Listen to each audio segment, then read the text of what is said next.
네, 다양한 ETF에 대한 이야기 들려드리고 있습니다. 윤 선생 ETF 교실 오늘도 윤재홍 연구위원 함께합니다. 안녕하세요. 안녕하세요. 네, 안녕하세요.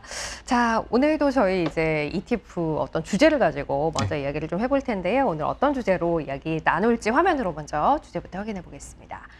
자, 주간 이슈예요. 금리 해지형 ETF, 금리 변동성에서 살아남기라는 제목으로 오늘 이야기 나눠보도록 하죠.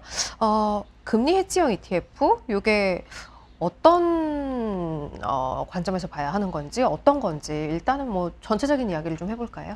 아마 좀 많이 생소하신 네, 주제일 것 같아요. 맞아요. 사실 뭐 관련된 ETF도 아직 많지는 않습니다. 네. 그래서 오늘 좀 금리 해지형 ETF라고 좀 정리를 해서 좀 가지고 와봤고요. 좀 화면 보면서 좀 설명을 드릴 텐데 어떤 이제 금리 옵션이라든가 이런 것들을 활용해서 좀 다양하게 이제 전략을 짠 ETF다라고 보시면 될 것 같아요. 이제 어떤 이제 금리가 올라가고 내려가는 상황뿐만 아니라 이제 뭐 우리가 이제 장단기 금리 차이 이런 것들도 얘기를 많이 하잖아요. 네. 이런 것들 뭐 확대될 때 뭐 수익이 늘어난다든가 혹은 뭐 변동성이 커질 때 이제 수익이 커진다라든가 이런 식으로 좀 다양한 이제 전략들을 이제 운용을 할 수 있는 ETF라고 보시면 될 것 같습니다. 네. 금리의 움직임과 관련한 활용할 수 있을 만한 여러 가지 움직임들을 이제 녹여놓은 ETF다라는 건데, 금리 해지형 ETF라는 게 보니까 뭐 채권 ETF도 있고 뭐 채권 인버스 ETF도 있고 다양한 것들이 있긴 있더라고요.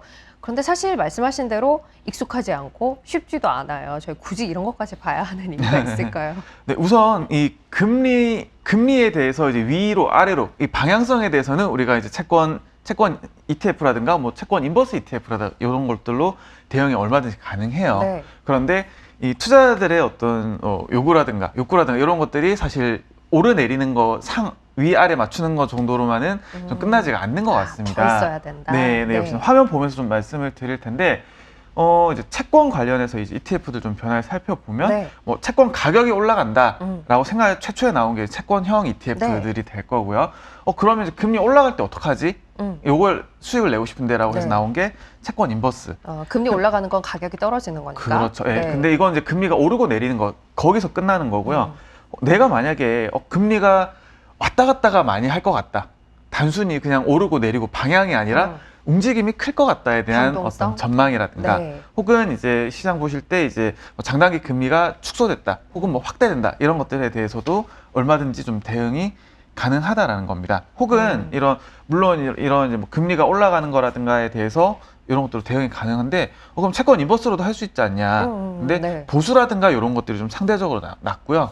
또 상대적으로 어떤 하락을 좀 상대적으로 좀 제한할 수 있다라는 것도 하나의 포인트가 될 수 있을 것 같습니다. 그래서 이런 것들이 이제 가지는 의의는 전략이 굉장히 세분화되고 어떤 투자자들의 요구가 다양화되는 것들을 반영한 일환이다라고 보시면 될 것 같습니다. 저희가 ETF를 설명드리면서 늘 하는 이야기인 것 같아요. 다양한 전략을 구성할 수 있다, 다양한 전략을 구사할 수 있다라는 점이 굉장한 매력이다라는 이야기일 텐데, 이런 전략이 가능한 원리에 대해서 조금 더 깊이 있게 이야기 나눠봤으면 좋겠어요. 네, 이런 이제 전략이 가능한 원리, 화면 보시면 제가 이제 하나의 키워드 정리했습니다. 짝. 손바닥도 이제 짝이 맞아야 이제 소리가 나는 것처럼. 그렇죠. 그 투자자들의 어떤 생각이 굉장히 좀 다양하죠. 어떤 사람은 이제 금리가 올라간다라고 생각을 할 수도 있고 현재 상황에서도 누군가는 금리가 정점을 찍었기 때문에 이제 떨어질 거다라고 생각을 할 수가 있습니다. 그래서 이런 사람들의 만나서 이제 어떻게 보면 이제 수익을 이제 교환하는 형태가 이제 이자율 옵션, 금리 옵션이라고 볼 수가 있고요. 이런 것들이 있다 보니까 이제 다양한 전략을 좀 구사를 할 수 있게 되는 거다라고 보시면 될 것 같아요. 예를 들어서 좀 역시나 이제 화면 계속해서 보면서 좀 말씀을 드릴 텐데, 예를 들면 이제 금리 옵션을 활용해서 금리가 올라갈 때 수익이 나는 ETF도 있습니다. 뭐 여기 티커로는 IRHG라든가 FPIX라든가 PPIX 같은 경우는 우리가 이제 등락률 상에 보면 좀 자주 봤었던 ETF이기도 해요. 역시나 이제 금리 상승에서 이제 수혜를 보는 그런 ETF인데, 이런 ETF들은 여기 제가 좀 복잡하긴 합니다. 고정금리를 지급하고 변동금리를 받는 계약을 하는 옵션을 사요. 뭐냐면은 예를 들면 이런 거죠. 앵커님께서 금리가 만약에 시장 금리가 막 올라갈 것 같아요. 올라가는 중이에요. 네, 막 올라가고 있고 더 올라갈 것 같아요. 그러면은 대출을 받겠다. 대출을 받으려고 하면은 고정금리를 받아야 될까요? 아니면 변동금리를 받아야 될까요? 금리가 올라가는 구간에서는 대출은 고정으로 받아야죠. 그렇죠. 내가 내는 돈은 고정으로 받아야 그렇죠. 됩니다. 더 올라갈 것 같으니까. 네. 반대로 내가 뭐 예금이라든가 적금이라든가 이런 받는 거는 그건 변동으로 변동을 하는 게 좋겠죠. 네. 왜냐하면 이제 올라가는 걸 반영을 해주니까. 그래서 내가 금리가 올라갈 거다라고 생각할 때는 고정금리를 내고, 그쵸? 고정금리를 주고 다음에 변동금리를 받습니다. 이런 네. 계약을 하는 거예요. 그럼 이런 계약이 가능한 것은 반대로 어떤 사람은 금리가 떨어질 거라고 생각을 하니까 네. 계약이 가능한 거겠죠. 그래서 금리가 올라갈 거라고 생각하는 사람, 그리고 떨어질 거라고 생각하는 사람이 그래서 짜. 만나서 짝이 이루어진다라는 거고요. 네. 이걸 구조화해서 이제 IRHG라든가 PPX 같은 경우는 이제 금리가 올라갈 때 수익이 날 수 있도록 이제 구조화가 가능한 겁니다. 자, 계속해서 좀 더 보시면 네. 장단기 금리 차가 확대될 때 10년물이랑 2년물 그런 얘기를 많이 하잖아요. 네. 금리가 확대될 때 또 수혜를 받는 ETF들이 있어요. 뭐 아이보리라든가 IRVH 같은 이런 티커를 가진 ETF들이 있는데 요거는 장단기 금리 차가 확대되면 돈을 받는 수익이 발생하는 옵션을 삽니다. 그러면 반대로 누군가는 장단기 금리 차이가 더 축소될 거야 라고 생각하는 사람이 있다는 뜻이겠죠. 네, 이런 네. 사람들이 만나서 그 중에서 이제 이 장단기 금리 차가 확대될 때 수익이 나는 약속만 네. 가져와서 수익한 게 이런 ETF들이다 라고 보시면 될 것 같아요. 움직임에 대해서 반대급부로 생각하는 사람이 시장에 존재하기 때문에 그렇죠. 나와 네. 늘 생각이 다른 사람이 존재하기 때문에 이게 성립이 가능한 구조이다라는 거네요. 이제 금리 해지와 관련해서 어떤 상품이 있고 어떻게 구성이 되는지 그 원리에 대해서 이야기를 좀 간단하게 들어봤는데요. 실제 이게 성과가 좀 이야기할 만한 수준으로 나고 있을까요? 네. 지금 이제 주요 ETF들 좀 성과 잠깐 좀 살펴보실 네. 텐데요. 우선 이제 차트 좀 보시면 이제 왼쪽 차트에 있는 게 이 아까 말씀드렸던 그 금리가 상승할 때 수혜를 받는 뭐 PPX라든가 뭐 IRHG 이런 ETF들이에요. 보시면 채권 인버스랑 거의 유사하게 움직임이 가고 있죠. 금리가 쭉 올라가는 구간에서 이들 ETF들 역시도 상승을 하고 있고요. 네. 역시나 이제 이런 구조화된 금리 해지형 ETF로 우리가 좀 살펴볼 이유는 어떤 손실에 대한 제한이라든가 혹은 좀 더 상대적으로 낮은 보수 이런 것들을 좀 말씀드릴 수가 있겠습니다. 이외에 이 장단기 금리차 확대 관련된 ETF들은 지금은 좋지 않아요. 왜냐하면 장단기 금리차가 커진다라는 거는 이제 10년물이 2년물보다 더 높게 이제 네. 올라가 있어야 되는데 네. 지금은 이 장단기 금리차가 떨어져요. 축소되는 구간이다 네. 보니까 성과는 지금 좋지 않은 상황이고요. 반대로 이제 어떤 이제 경기 상황이 좀 이제 개선되는 모습 나오면서 장단기 금리차가 확대가 될 것으로 전망을 한다라고 했을 때는 오히려 반대로 또 생각을 해볼 수가 있겠습니다. 이외에도 저희 좀 그 추이에 대해서 볼 만한 부분들이 있을까요? 네. 오늘 이제 말씀드렸던 이제 그런 것들 외에도 이 채권의 변동성 자체를 좀 낮추는 형태의 ETF들도 있어요. 네, 네. 그래서 지금 이제 화면에서 보시는 뭐 LQDH라든가 HYGH 같은 경우들은 네.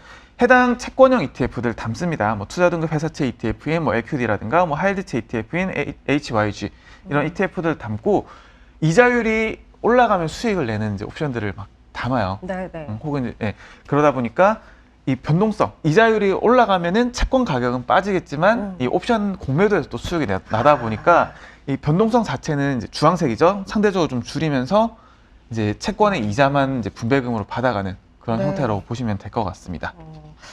굉장히 좀 복잡하기는 합니다만 일단은 저희가 기억할 거는 이제 짝이 맞아서 이런 이제 상품들을 구성할 수 있는 것이고 실제 뭐 그게 이제 맞아 들어간다면 안정적인 성과를 내는 것들도 실제로 존재한다라는 부분이에요. 이건 기억하셔야 할 것 같고 다만 이제 이해하기 좀 어려운 부분이 있기 때문에 주의해야 할 부분도 더 있을 것 같다라는 생각이 들기는 해요. 사실 저도 이제 이런 ETF들 보다 보면 좀 고민을 많이 네. 해요. 네. 이제 ETF다라고 하게 되면 처음에 굉장히 간단하게 이제 분산 맞아요. 투자할 수 있는 어떤 투자의 수단이다라는 관점에서 좀 보다 보면 이런 부분들이 과연 적합할까라는 생각도 드는 건 네. 사실이긴 합니다. 네, 네. 그런데 어떤 이제 투자자들의 어떤 시장에 대한 전망이라든가 투자자분도 굉장히 좀 스마트해지고 있잖아요. 그렇죠. 그러면서 어떤 시장의 다양한 상황에 대해서 대응하는 것들이 좀 필요해지고 있고 특히나 이런 다양한 상황에 대해서 우리가 일반 투자자들이 접근하기 어려운 옵션이라든가 이런 것들을 이제 ETF로 구현하는 그런 데서 좀 의의를 찾을 수가 있을 것 같아요. 그래서 오늘 말씀드렸던 것들도 어떤 이제 장기 금리가 올라간다라든가 혹은 장단기 금리가 확대된다라든가 이런 스킵 정도 선에서 좀 봐주시면 좋을 것 같고요. 대신에 이제 유동성이 낮은 경우가 지금 좀 많다 보니까 네. 예, 뭐 거래량이라든가 이런 것들도 좀 챙겨 보셔야 될 것 같고, 이외에 이제 옵션을 좀 활용을 하다 보니까 뭐 거래 상대방 위험이라든가 이런 것들도 좀 챙기셔야 될 것 같습니다. 이런 것들은 제가 이제 자료로 네, 다 정리를 해놨으니까 좀 참고 삼아서 보시면 될 것 같습니다. 네, 저희 영상 하단에 보시면 링크 통해서 자료 보실 수 있게 또 달아놓았습니다. 들어가셔서 조금 더 구체적인 내용도 확인해 보시면 좋을 것 같고요. 바로 주간 시장 동향으로 넘어가죠. 한 주간 시장을 키워드로 정리해 본다면 전체적인 시장에 있어서의 흐름은 어떻게 정리할 수 있을까요?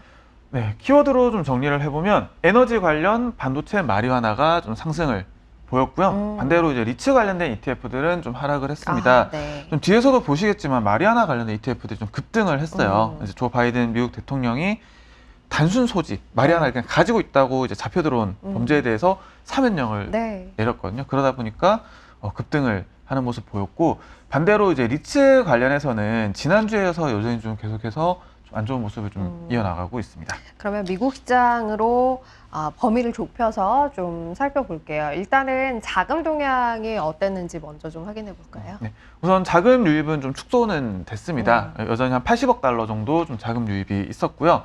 좀 세부적으로 살펴보면 이제 단기 자금에 좀 다시 돈이 들어오기 시작했어요. 조금 이제 불안감 느끼고 있는 상황이다라고 해석을 할 수가 있겠고, 이 어떤 지방 정부채라든가 혹은 뭐 해외 선진국 관련된 ETF의 자금 유입이 좀 있었습니다. 자, 그러면 이제 상승과 하락 키워드 가지고 조금 더 구체적인 시장의 흐름에 대해서 이야기 들어보도록 할 텐데요. 일단은 올랐던 것부터 좀 볼까요? 네. 우선 상승 키워드 꼽아보면 뭐 마리아나라든가 원유, 에너지 산업, 그다음에 게임 정도를 좀 꼽을 수가 있겠습니다. 첫 번째가 마리아나 산업 테마 ETF예요. 지금 32%가 올랐고요. 특히나 이제 마리아나 산업 레버리지 같은 경우는 한 주 동안 60% 넘게 좀 상승을 했습니다. 아까 말씀드렸던 것처럼 이제 그 사면령이 좀 영향을 미쳤고요. 이에 뭐 에너지라든가 혹은 이제 주식형 넘어가서 보시게 되면 뭐 에너지 관련된 산업, 천연가스 산업, 에너지 섹터. 다 에너지예요? 네, 에너지가 좀 전부 다 차지를 했습니다. 하락은 어느 쪽일까요? 네, 하락 키워드 계속해서 보시게 되면 이제 위험 관리 관련 ETF가 좀 시장 상승하다 보니까 20% 넘게 좀 하락을 했고요. 이외에 이제 거주용 리츠. 지난주에는 이제 모기지, 부동산 담보대출을 취급하는 모기지 리츠가 하락을 했다면 이번 주는 일반 리츠들까지도 전반적으로 하락을 보였습니다. 자, 그러면 이제 한국 시장으로 넘어오죠. 우리나라는 자금이 어떻게 좀 들어왔을까요?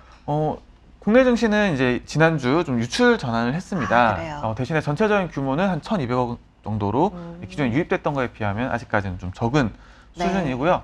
어떤 멀티에셋 관련된 ETF에 1,100억 정도, 다음에 중소형주 ETF에 1,000억 약간 넘는 자금이 유입을 보였습니다.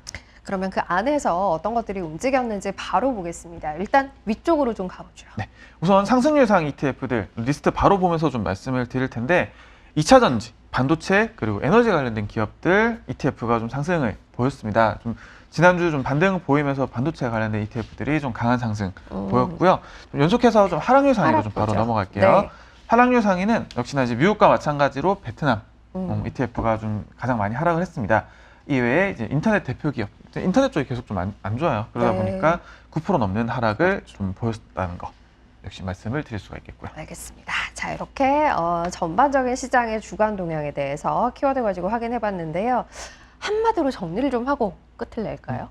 네, 지난주 뭐 가장 특징적인 모습 좀 살펴보면 리츠 약세를 좀 꼽을 수가 있을 것 같아요. 직전주 이제 모기지 리츠에서 지난주 이제 리츠까지 일단 일반 실물 리츠까지, 거주용 리츠까지 좀 전반적으로 좀 리츠 쪽 약세 좀 보이고 있고요.